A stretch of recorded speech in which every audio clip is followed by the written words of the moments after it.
Buonasera a tutti, benvenuti, benvenute alle persone qui in presenza a Pordenone e benvenute alle persone collegate da remoto. Ormai siamo tutti abituati a questo sistema appunto misto di una presenza più limitata e distanziata, come è il nostro caso, e una presenza certamente senza vincoli di numeri di collegamenti da remoto.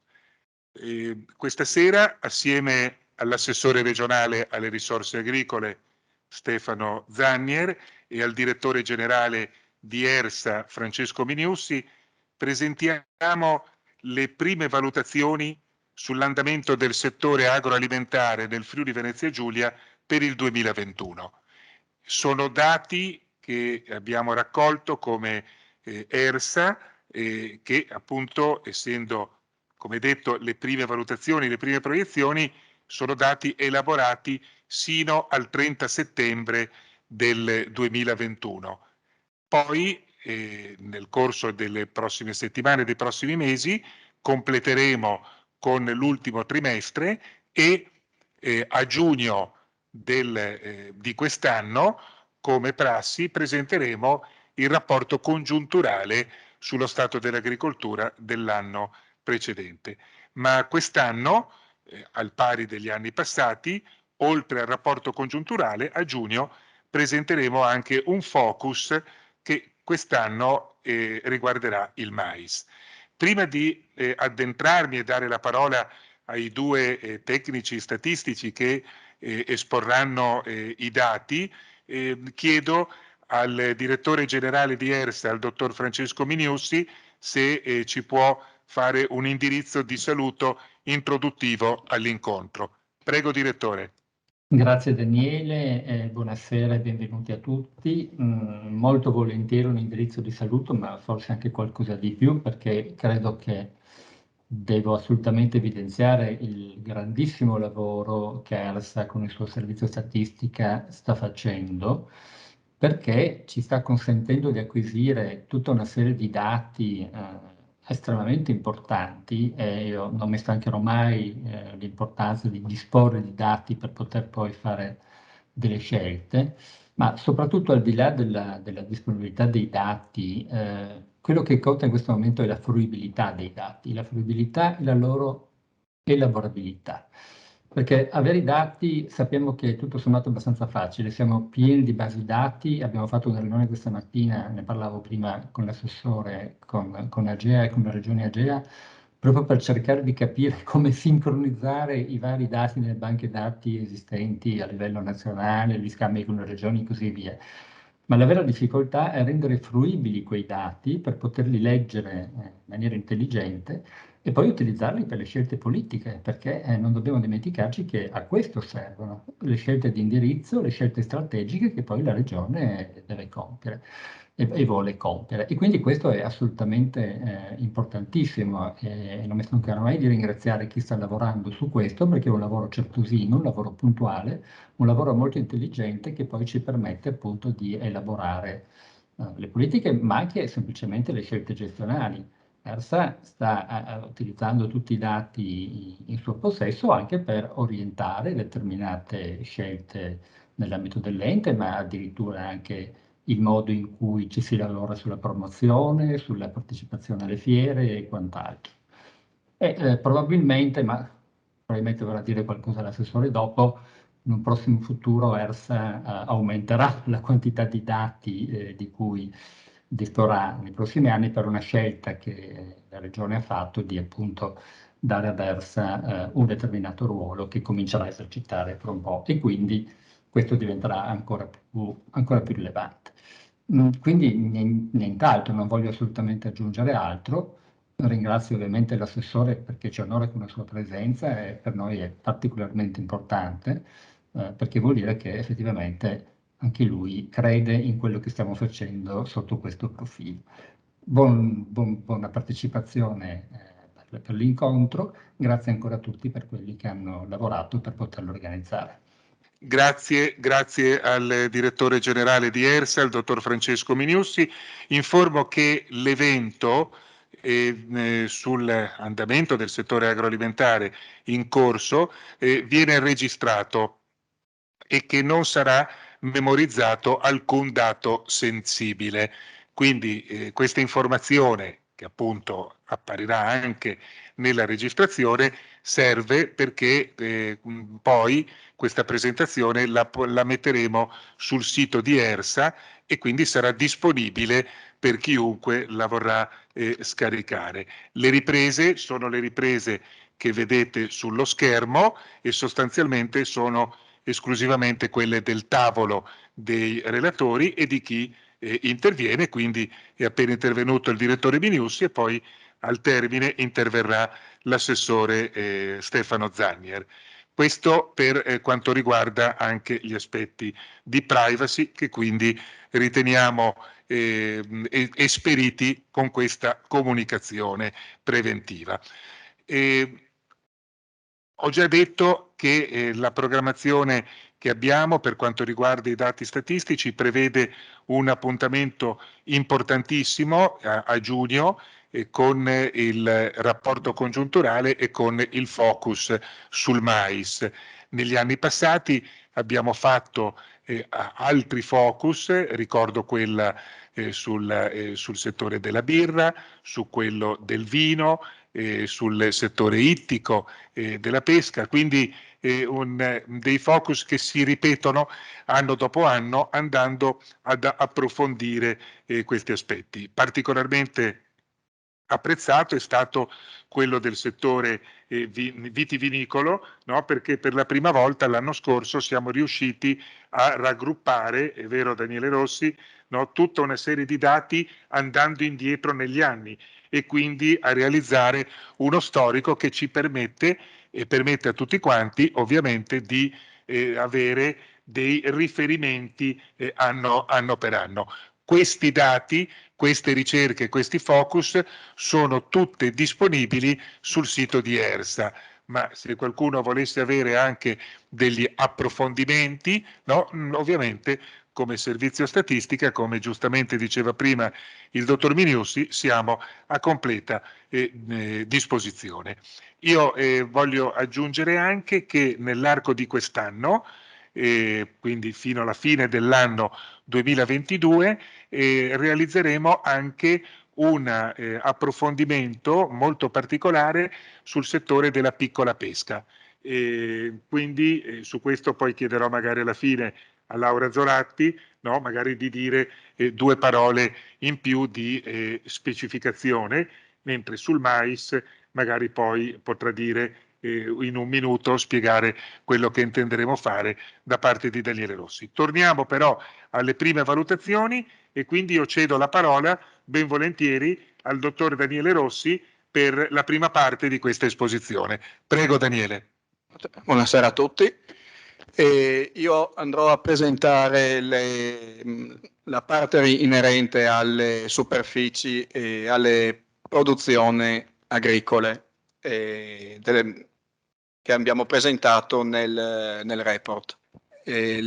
L'andamento produttivo del settore agricolo è stato influenzato dall'andamento meteo nell'anno e in particolare ci sono state due situazioni che hanno avuto un impatto rilevante.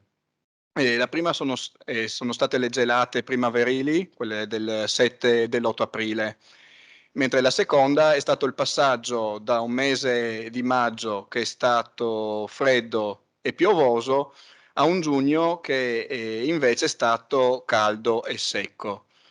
Nel primo caso hanno sofferto l'actinidia, le drupacee, il pero e l'asparago, ma anche le varietà precoci di melo e vite.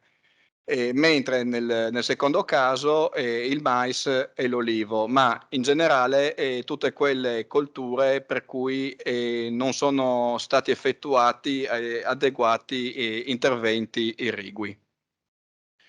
In questa slide sono presentati i risultati dei cereali e delle colture oleaginose. E come si può vedere dai valori esposti, i più importanti sono il mais e la soia per superfici investite. E nelle tabelle il valore è riferito all'anno 2021, mentre fra parentesi si intende la variazione percentuale rispetto al 2020. E da questo possiamo notare che questi seminativi in generale è stato registrato un calo, eccezione fatta per il frumento tenero e appunto per la soia, che con un aumento del 9% ha sfiorato quasi 60.000 ettari. Ovviamente per soia si intende primo e secondo raccolto. Per quanto riguarda le colture legnose frutticole, la più importante in regione è la vite da vino, che nel 2021 ha proseguito nel trend di espansione delle superfici, che appunto è stato registrato da qualche anno a questa parte e ha superato i 28.600 ettari. Le altre due colture prevalenti in regione sono il melo e l'actinidia. E come accennavo prima, tutte queste tre colture hanno subito gli effetti in particolare delle gelate, anche se in misura diversa. Perché la vite da vino e il melo hanno appunto subito danni per quanto riguarda le produzioni dalle varietà più precoci, mentre le altre hanno avuto produzioni in linea con l'anno precedente. Mentre invece l'actinidia è stata la coltura che ha sofferto di più, anche perché a differenza delle altre due, anche le superfici sono risultate in calo. Una piccola nota poi sui piccoli frutti e il nocciolo, quindi delle colture i cui valori di superficie in termini assoluti non sono paragonabili come ordine di grandezza a quelli delle tre colture che hai appena descritte, però è interessante notare l'incremento che rispetto al 2020 di superfici, quindi più 85% i piccoli frutti e più 34% il nocciolo, con quest'ultimo che continua anche lui un trend di crescita dal 2015. Le ortive ovviamente è un comparto caratterizzato da una moltitudine di specie diverse, però la più importante è l'asparago, che come si può vedere dal grafico è l'ortiva che occupa il 50% delle superfici di questa specifica categoria, mentre la seconda è la patata col 16%. Entrambe quest'anno rispetto al 2020 hanno registrato un aumento delle superfici e tuttavia l'asparago, come accennavo, ha sofferto il freddo e le gelate, mentre invece la patata è stato per la patata è stato un anno positivo perché a livello fitosanitario non sono emerse particolari problematiche, quindi in concomitanza anche con un aumento delle superfici anche importanti e anche coinciso anche un aumento della produzione. Io con questo ho finito e lascio la parola alla collega.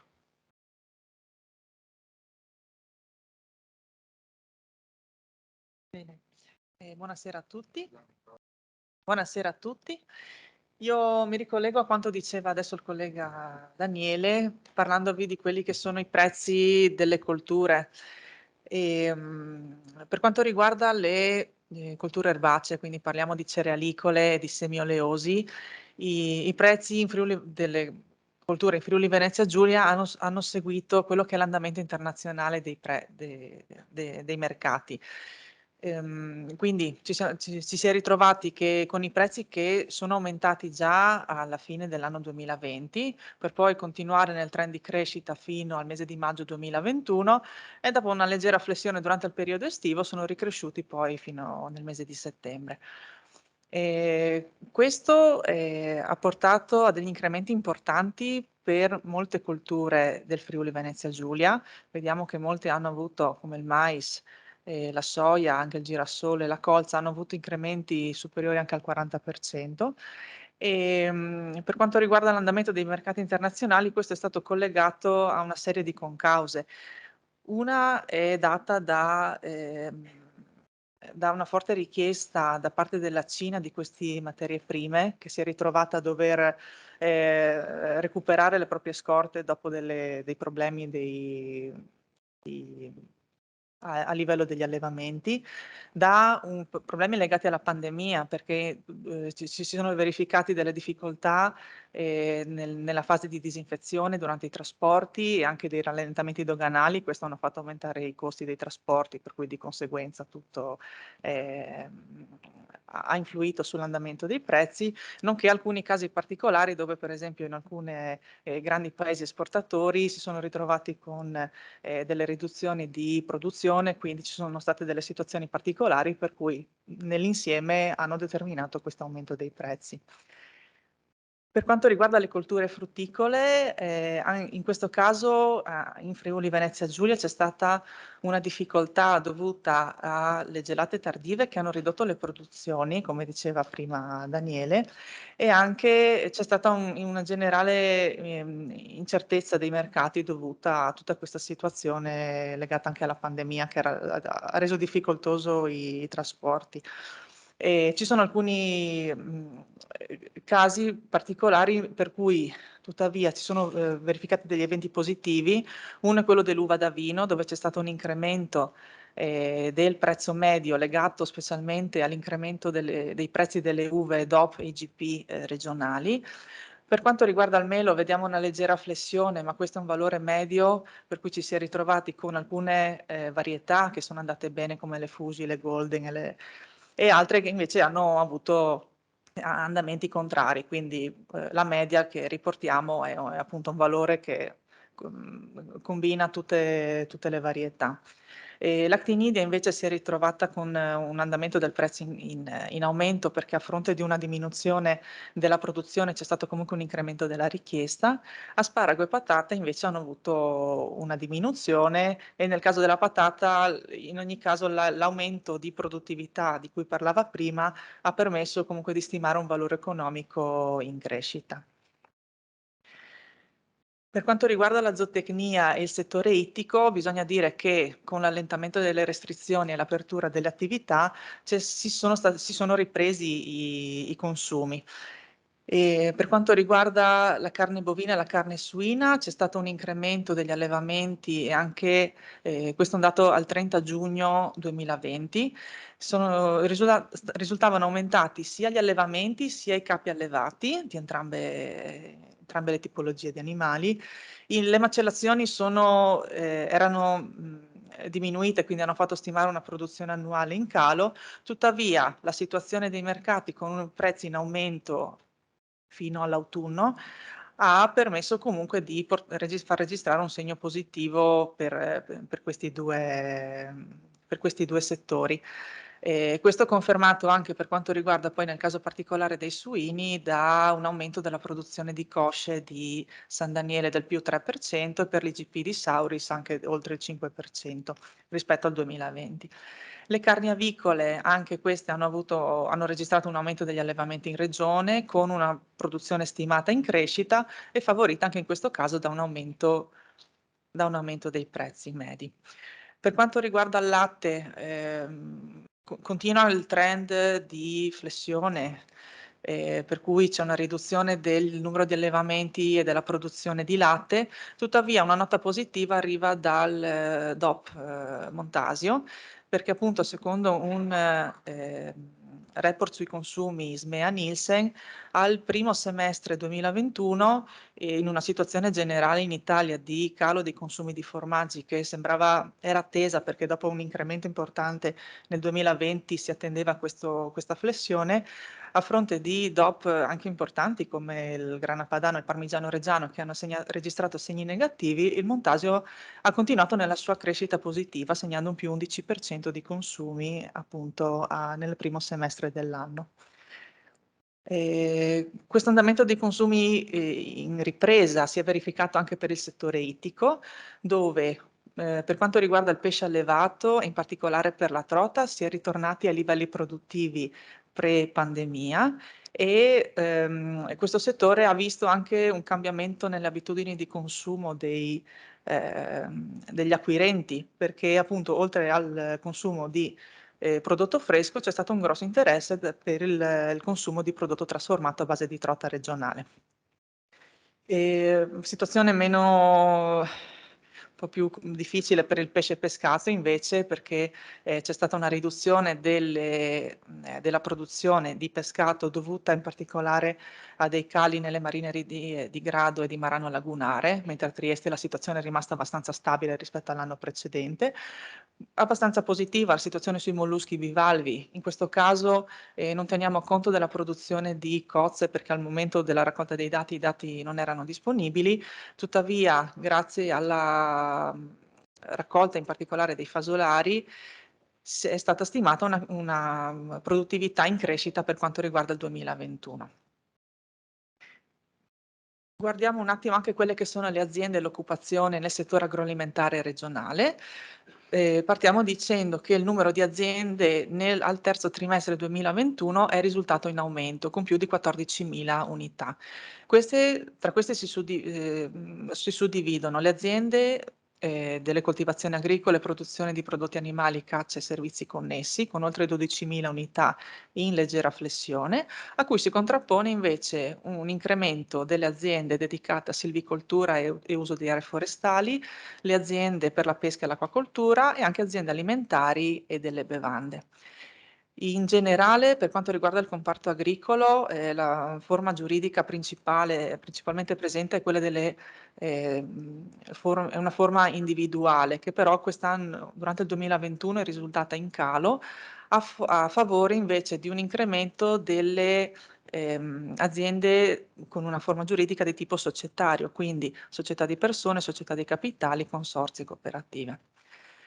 Una piccola punto anche su quanto riguarda le assunzioni. Ricordiamo infatti che già nel 2020 in Regione il settore agricolo era l'unico che aveva mantenuto un saldo positivo nelle assunzioni, tra assunzioni e cessazioni rispetto al panorama regionale, e questo trend si conferma anche nel 2021 con le assunzioni in aumento del più 0,3% e in contemporanea c'è stato un calo delle cessazioni del meno 5,7% che porta al saldo in positivo nella prima parte sui dati fino ad adesso raccolti.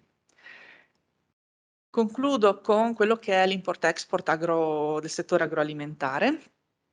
In questa slide vedete il periodo di riferimento che abbiamo preso per l'analisi dei dati, quindi siamo partiti da una situazione pre-pandemica per arrivare fino al secondo trimestre del 2021.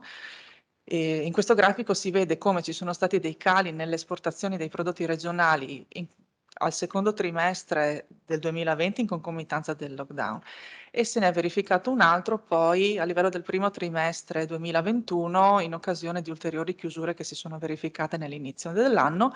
Poi però nella seconda parte dell'anno c'è stato, dai primi dati che abbiamo a disposizione, sembra ci sia stato un'impennata delle esportazioni che nei primi 6 mesi dell'anno hanno superato i 511 milioni di euro, con una crescita del più 14,1%. Oltre l'80% di questo valore viene generato da quello che è da quelli che sono i prodotti alimentari, quindi trasformati, e la restante parte invece da prodotti agricoli. A fronte di un aumento delle esportazioni si è visto che le importazioni sono rimaste pressoché stabili e questo ha permesso di portare la bilancia commerciale in saldo positivo, e quello che si nota dal grafico è anche che a partire in seguito al lockdown questo saldo commerciale, che è questa barra grigia, è rimasta sempre, è andata crescendo col passare del tempo, e quindi questo rimane un dato assolutamente positivo per l'export dei prodotti regionali. Io vi ringrazio per l'attenzione, vi ricordo che il report lo potete scaricare anche dal sito di ERSA. Bene, grazie anche a Laura Zoratti, oltre che a Daniele Rossi, che sinteticamente, così come è stato loro chiesto, hanno esposto appunto i dati di queste prime proiezioni. Prima di procedere con eventuali domande ed eventuali richieste da parte delle persone presenti qui in sala, vorrei che, come detto prima, ma anche qui in maniera proprio quasi lapidaria, no? Con estrema sintesi, il dottor Daniele Rossi dicesse due parole su quali sono le aspettative e le ricerche che stiamo facendo per quanto riguarda il focus mais, e poi a seguire invece Laura Zoratti per quanto riguarda la piccola pesca. Prego Daniele. Sì, allora, il report sul mais sarà concentrato ovviamente sulla situazione in Friuli Venezia Giulia per quanto riguarda superficie e produzioni a livello di storico, ma anche dando un'occhiata anche alla situazione nazionale e europea. Seguirà poi una parte di indagine sulle realtà che operano nel territorio.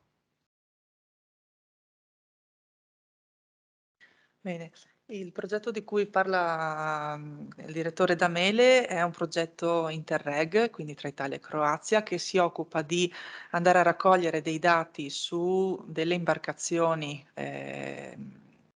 di piccola pesca, appunto, come diceva, e verranno coinvolti, sarà coinvolta oltre alla regione Friuli Venezia Giulia anche altre regioni che si affacciano sul mare Adriatico, e uno degli obiettivi è quello appunto di raccogliere i dati in maniera uniforme tra le varie realtà in modo che possano essere confrontati e da cui si possano trarre adeguate conclusioni, insomma. Perfetto, okay. Finalizzato appunto, come giustamente sta dicendo Laura, ad un coordinamento appunto futuro di quello che è il discorso importante della piccola pesca, dove i numeri sono veramente rilevanti, e quindi il lavoro che faremo non è un lavoro da poco. Abbiamo iniziato proprio in queste settimane e quindi andiamo avanti sotto questo punto di vista. Bene, allora se c'è qualcuno, prima avevo visto, ma credo che colgo così l'occasione per ringraziare i colleghi di INSIEL che ci assistono con tutta la parte tecnica e sono veramente molto, molto bravi, e quindi grazie di questa cooperazione. C'è anche un microfono, si chiama Gelato, se ricordo ancora qualcosa, no? Da quando facevo un altro mestiere, no? Facciamo venire persone lì, va bene, ok, allora si accendono quelle. Ecco, per cui chi desiderasse porre delle domande o anche solo fare un intervento, così, basta che si avvicini al microfono dove c'è il collega di INSIEL, in maniera tale appunto di poter esporre la domanda oppure fare il suo intervento. Dopodiché passeremo invece la parola per le conclusioni all'assessore Stefano Zagna. Prego. Il settore vitivinicolo è uno dei settori trainanti, e l'abbiamo visto anche l'anno scorso con il report sul settore vitivinicolo, dove appunto abbiamo fatto poi un dettaglio sull'export. Quest'anno tutti i settori sono stati, hanno registrato segni positivi, ad eccezione delle colture non permanenti e dei prodotti amidacei a cui è contrapposta un'importazione rispetto all'esportazione. Per quanto riguarda appunto, come si diceva prima, la parte dei prodotti trasformati è quella che traina di più, direi proprio più dell'80% dei prodotti trasformati, tra cui troviamo vini, formaggi e prodotti trasformati a base di carne, e poi c'è anche una grande fetta di prodotti prodotti ittici che contribuisce a questo. Rimane circa un 17% di prodotti agricoli che invece ne vengono scambiati prima della trasformazione. Prego. Grazie. Se ci sono altri interventi, ricordo che la pubblicazione cartacea di cui oggi stiamo parlando e presentiamo è disponibile all'uscita ci sono delle copie, quindi chiunque, vedo che in sala ce l'hanno praticamente tutti, però se qualcuno ancora non ce l'ha o qualcuno desiderasse anche avere una copia in più, ne abbiamo portate, quindi sono a disposizione per chi lo desiderasse. Non vedo altre mani alzate, non mi pare, per cui pregherei l'assessore regionale. Assessore, aspetti perché lei ha tante deleghe e allora me le sono segnate, perché prima ho detto solo risorse agricole e anche lì non è del tutto corretto. Allora sono andato anche a vedere sul sito in maniera tale di essere preciso. Assessore regionale alle risorse agroalimentari, forestali, ittiche e montagna, Stefano Zanier. Per cui, Assessore, a lei la parola per le conclusioni. Grazie Daniele, chiedo solamente una conferma di come si senta, perché il collegamento potrebbe sempre avere qualche problema. Forte e chiaro. Perfettamente. Benissimo, grazie mille. Io inizio con lo scusarmi perché avrei voluto essere in presenza, ma dovendo osservare un periodo di autosorveglianza e ritenendo più corretto nei confronti di tutti non entrare in luoghi che potessero in qualche modo avere un numero di persone presenti, ho preferito la formula della videoconferenza e partecipare da remoto in luogo dell'essere lì. Mi dispiace, questa è una cosa veramente di qualche giorno, ma siamo caduti esattamente nel mezzo di questo periodo. Io parto con un ringraziamento. Il ringraziamento che dal direttore generale di ERSA, passando per Daniele, passando per tutti i tecnici funzionari di ERSA e in particolare chiaramente Laura e Daniele per il lavoro che ormai ci hanno abituato a fare in modo così preciso, volevo ringraziare per questa possibilità che viene data non solo all'amministrazione regionale ma all'intero comparto agricolo di fruire, forse dopo tanto tempo, di una organizzazione che fornisce, elabora e rende fruibili dati che altrimenti sono già esistenti all'interno di questo sistema a volte cervellottico delle banche dati, ma che francamente non potendo essere utilizzati sono esclusivamente un onere a carico di chi questi dati li inserisce e non diventano mai una fonte di utilità per fare quelle attività di valutazione e programmazione che credo ognuno nel proprio campo abbia la necessità di dover tenere in considerazione.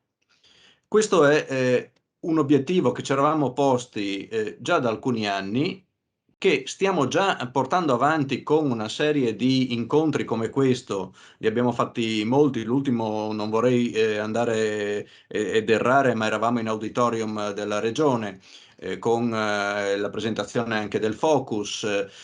Cerchiamo di andare ad analizzare le situazioni con una fotografia, come si dice, la fotografia parlante, nel senso che si riesce ad interpretare, a darne un'interpretazione.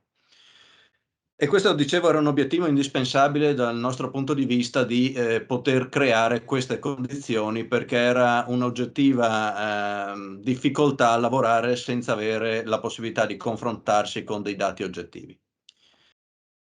Però questo primo rapporto, nel rapporto congiunturale probabilmente avremo dei dati più raffinati e potremo fare delle valutazioni sicuramente più precise, ci danno alcuni segnali estremamente chiari. È evidente che io ora non è che mi metto a valutare per singolo settore quali sono le condizioni ed altro. Le hanno ben spiegate prima e probabilmente il rapporto congiunturale ci darà modo di discutere meglio dopo. Però alcune cose credo debbano essere valutate e su cui dovremo fare tutti un ragionamento. Parto dal primo punto. Il primo punto che abbiamo visto è quello che è l'atavico problema di tutta l'attività agricola in generale, ovvero i problemi legati ai danni che siano da maltempo, che siano da gelate, che siano da altro, ma oggettivamente tutte le nostre attività, quelle primarie, hanno un fattore direttamente collegato a quello che è lo sviluppo dei fenomeni naturali, che può creare delle situazioni di estrema difficoltà o comunque mettere in condizione un comparto di non riuscire ad avere una annata sostanzialmente in linea con quelle che dovrebbero essere le necessarie produzioni. Noi stiamo assistendo, ormai diciamo che io sono partito già bene con i capelli un po' grigi all'inizio della legislatura, ma adesso sono decisamente virati al bianco. Diciamo che di problemi non abbiamo mai avuto un anno dove siano stati esclusi, vuoi di un tipo, vuoi di un altro, parte dalle cimici, passa per vaia, dalle mareggiate, arriva a di tutto e di più. In più già che c'eravamo, c'è pure il Covid, e benissimo. Però quello che mi interessa è la questione legata alle parti meteo, quindi danni da eventi meteorologici. Io credo che ormai non si possa più considerare un evento raro e quindi un evento straordinario il danno da eventi meteorologici. Per alcuni ci sono i sistemi legati alle assicurazioni in alcuni tipi, per quello che riguarda i valori dei prodotti, su altri no. Però avete visto, e penso non sia sfuggito a nessuno, che nella nuova programmazione comunitaria, per quanto riguarda il primo pilastro della PAC, è stato voluto in maniera forte dal MIPAF, e credo sia una cosa estremamente condivisibile, l'attivazione di un sistema legato alla gestione del rischio che prevede una capitalizzazione di un fondo, che poi può essere gestito in via diretta attraverso l'accesso dei singoli imprenditori a queste misure con delle modalità che a oggi ancora non sono definite, ma che lo verranno in tempo molto breve. Perché a volte rischiamo di creare, in tutti quei casi in cui c'è la necessità della deroga al 102 e quindi di andare oltre le casistiche che prevedono già le possibilità delle assicurazioni, andiamo a creare delle false aspettative nei confronti di tutti coloro i quali chiedono costantemente l'attivazione degli stati di emergenza per andare a attingere al Fondo di solidarietà nazionale. Creiamo delle false aspettative perché dopo aver fatto segnalazioni, attivazioni stati di emergenza, comunicazioni al Ministero, perimetrazioni, sopralluoghi e tutto, ci troviamo che i valori indennizzati sono nell'ordine del ridicolo tendenti allo zero, perché quel fondo di dotazione non riesce più a sopperire a eventi che di straordinario ormai non hanno più nulla, è una routine. È solo la roulette che gira e decide in quale regione quell'anno ci sono più condizioni di difficoltà, guardandolo a livello nazionale. Per cui credo fosse indispensabile un intervento di questo tipo per creare un sistema strutturale e non più di solidarietà. Ho sentito parlare di interventi di ristoro per danni subiti in altre regioni con percentuali del 3,5%. Credo che sia costato a tutti, anche all'imprenditore che ha dovuto comunque impegnarsi per produrre le domande, più che quello che gli verrà ristorato a fronte di un danno che magari è anche decisamente importante. Questo era un punto su cui dovevamo fare chiarezza, e si aggancia però a un altro passaggio. Noi abbiamo visto che in alcuni momenti abbiamo parlato di difficoltà derivanti da carenza di acqua, sostanzialmente, che sia per difficoltà di irrigazione oppure per mancanza di sistemi irrigui, oppure perché comunque c'è un periodo in cui dovremmo fare un ragionamento, lo aggancio subito dopo, però dicevo che la risorsa idrica oggi è una situazione per la quale non abbiamo più la capacità di garantire il servizio ovunque. Da un lato siamo costretti anche per quelle che sono le nuove regole comunitarie a rilasciare un deflusso ecologico all'interno dei corsi d'acqua superiore rispetto a quello che era nel passato. Il sistema delle deroghe ai deflussi minimi vitali, come venivano definiti prima, non può essere un sistema che a lungo regge, perché ripeto, sono dei casi che dovrebbero essere eccezionali. Noi ci troviamo un anno sì, un anno no a dover fare gli scongiuri, e ormai con le associazioni agricole, anche quelle che sono presenti in sala, credo lo sapranno.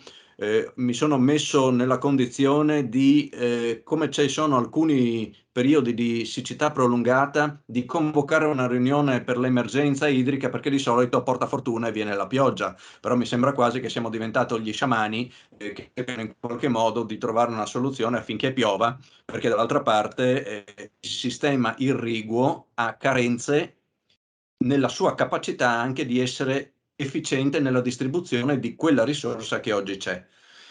Da qui derivano tutte le progettualità presentate anche per andare a modificare questi sistemi irrigui, dove in alcune aree della nostra regione quelli a scorrimento sono ancora presenti in una maniera importante e hanno un'efficienza bassissima, ma forse noi dovremmo fare quel salto culturale anche, che non si può passare più da uno scorrimento a un pluvirriguo, ma bisognerà andare su qualcosa di ancora più efficiente.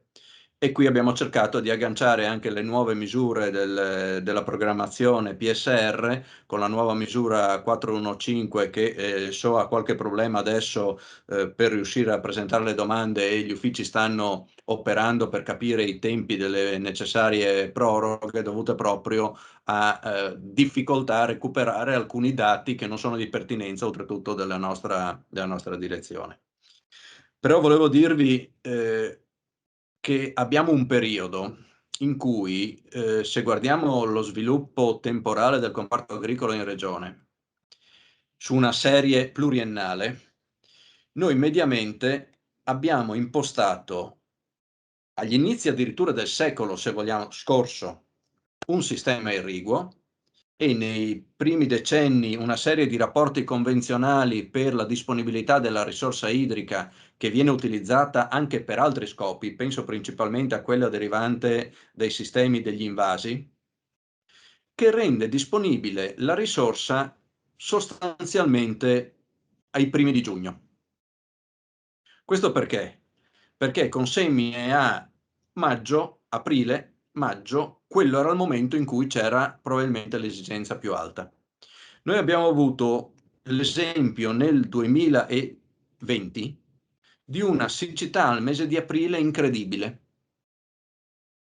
Però mai avremmo pensato di avere così tante coltivazioni che non erano le autunno-vernine, che uno dice, vabbè, l'autunno-vernina è chiaro che in quel mese lì c'è, ma tanti anticipi di semine, specialmente su seminativi annuali, quindi mi riferisco in principale a mais, tanti anticipi al mese, addirittura i primi di marzo, dove poi ci troviamo ad andare in estrema difficoltà perché lo sviluppo di questa coltivazione chiaramente richiederà una risorsa idrica che probabilmente in quel momento non c'è.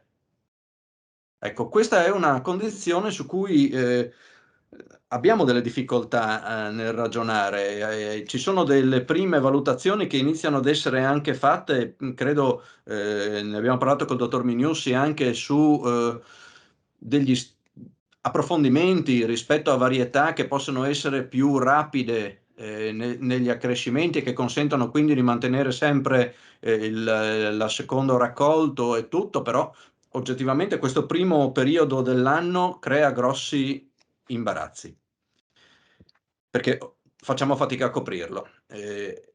Anche per altre motivazioni, se ci fosse la possibilità di avere un inizio delle semine coi primi di aprile sarebbe molto più semplice, perché il mese di marzo ha delle difficoltà per molte altre situazioni. Però vado un po' a concludere, altrimenti diventa un convegno barra comizio, non è questa la mia volontà. Voglio tornare a quanto il dottor Migniussi invece ha solamente accennato all'inizio del suo intervento. ERSA oggi sta presentando dei dati che ha raccolto attraverso un lavoro importante anche di ricerca e di, diciamo così, coordinamento delle varie basi esistenti, però penso di non raccontare nulla di nuovo, visto che la notizia è uscita in maniera importante alla fine dell'anno scorso. La Regione Friuli Venezia Giulia ha inteso fare una scelta, a mio giudizio, non rinviabile e ineludibile, perché rinviarla significava fare un danno all'intero sistema dell'agricoltura, chiamiamola così, o dell'agroalimentare della nostra regione, ovvero quello di dotarsi di un proprio organismo pagatore. Perché ne parlo oggi qui su presentazione di dati di ERSA? Perché sarà proprio ERSA, l'ente regionale, che al suo interno costituirà quello che sarà l'ente pagatore o organismo pagatore, chiamiamolo come vogliamo.